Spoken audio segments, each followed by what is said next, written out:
Hello, welcome to Lemon Stews, where we talk anything and everything entertainment. I'm of course Lemon himself, Zeke Lemon, and this is my review for Dune Part 2. But before we get into that, let's get the house clean out of the way, shall we? I'm gonna need you to leave a like, comment below, and let me know your thoughts of Dune Part 2, and of course hit that subscribe button as that helps me grow into my YouTube career. Now with all that out of the way, let's get into the review, shall we? So, before we get into Dune Part 2, I'll explain myself because I just feel like I have to with these types of movies. One, I did not read the book, so I have no idea what was going on throughout both Part 1 and Part 2. And also, speaking of Part 1, I enjoyed Part 1 quite a bit. I really liked it. It was in my top 10 movies.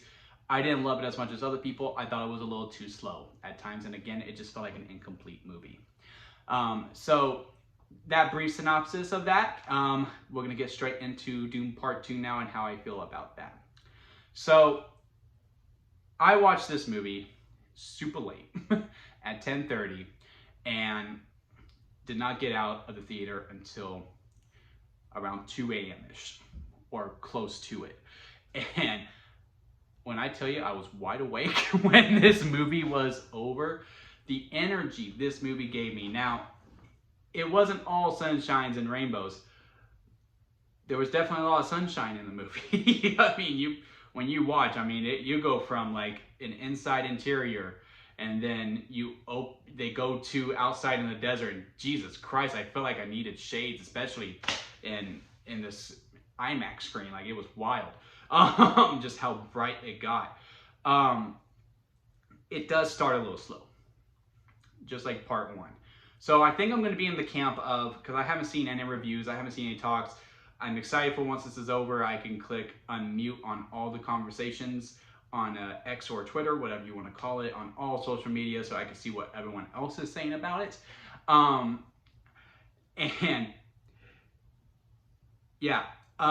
think I'm going to be in the camp of, I really like the movie. I love the movie, honestly. I honestly, truly love it. But I just don't think I'm in the camp of what other people are going to say, because I did see the early screens, because that's when I muted everything of like, this is a masterpiece, greatest movie of all time. Jesus Christ has come back. I've seen it all. Well, I've seen the pre-screenings before the movie actually came out, and I was like, okay, that's about the same that I saw with Dune Part 1. So I'm going to level my head and go into it. And to me, it does start off a little slow, but I don't know if that is truly because of the time that I saw it, because with me, I am a first shift person. I like working early in the morning. No disrespect to people who work night shift, but my body is naturally tired around 9, 10 o'clock, because it's usually time for me to go to bed so I can go and have the energy for work in the morning. So going to a movie at 10:30 at night, it really does a number on you. So I am seeing it again, and now I'm fully wide awake, and we'll be able to make that judgment call better. I was actually thinking about waiting to see it the second time before doing my full review, but as of right now, when this review goes up, to me it was a little slow in the first half, but I wouldn't take anything out, because it is very essential, because it really is the heartbeat of the film is building up the relationship between Zendaya and Timothée Chalamet of Paul and I don't remember Zendaya's character's name, but that relationship is the heartbeat of the movie, and it really doesn't work if you don't buy into it. You truly don't. It truly doesn't. And I like all the philosophies that all the characters have, where, Paul's like, nah, we're gonna get to Javier Bardem in a little bit, but Timothée Chalamet like, nah, I ain't the chosen one. I'm just, a guy. I just want to learn. I'm a mouse. I'm just a mouse. That's all I am. And Javier Bardem's like, that's exactly what a Messiah would say. That's what a chosen one would say. He's it, guys. He's it. I mean, we all need a friend like Javier Bardem's character of I can't remember his name either. But we all need someone like that just always just puts you up, man. That gasses you up, and it's just ready to go to war for you. Because, man, he was so funny, but like in the most genuine way, because like you could really feel that he believes it, and that's where the philosophies come in. Like, there's this really religious side to it. And then where Zendaya's character is coming from, they're on the side of like, yeah, it's just for control and all this stuff. And I don't know if the book is like this. I am going to get it. I did put it on my birthday list. So I'm hoping someone buys it for me. But if no one gets it for my birthday, I'll get it for myself. And I'm very curious to see if it's told the same way in the book as it is in the movie, where this movie is borderline a cautionary tale of like the chosen one, and they have a plan, they have a prophecy to fulfill, and then they do it, and they get it.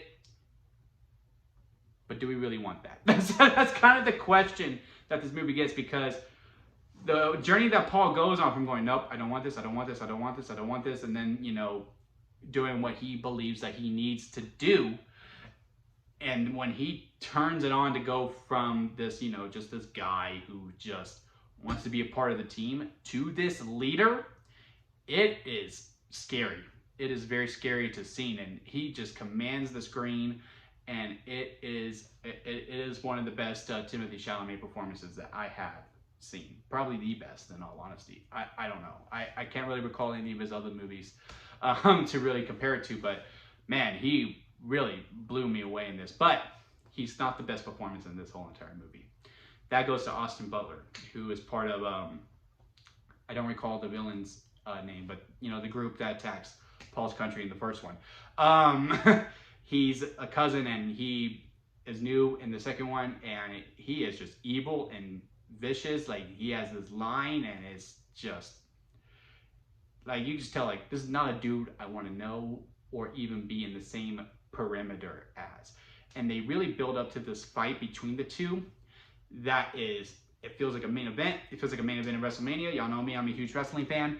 And the stakes, and you just feel every punch, every kick, every grunt, every knife swipe, I cannot rave about this movie enough.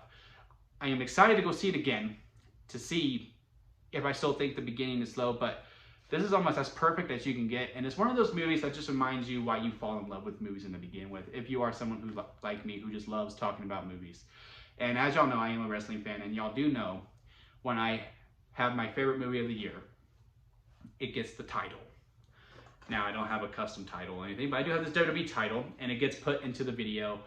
So without a shadow of a doubt, Dune Part 2 is my favorite movie of the year, and I have a very hard time seeing if it can be dethroned, because this is not just a lemonade. This is a strawberry lemonade.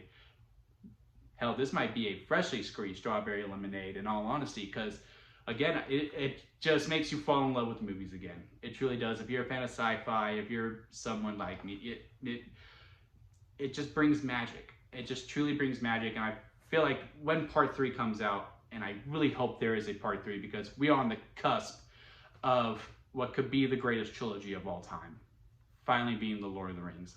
I know there's the original trilogy for Star Wars. I mean, yes, this is the Empire Strikes Back to, in Dune terms, or the Dark Knight to the Batman Begins, where the second one just blows the first one out of the water.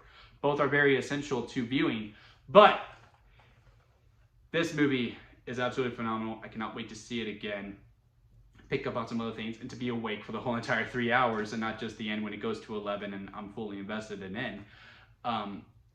Yeah, I have a very hard time seeing any movie coming out in 2024 that's going to beat it, and it's only March. And with that, that is it, guys. Again, comment below, let me know your thoughts of Dune Part 2. Do y'all see it the same way that I do, or do you not? Hit that subscribe button for more reviews coming on. Gonna do some more wrestling videos as well. If you're a fan of that, hit subscribe for that.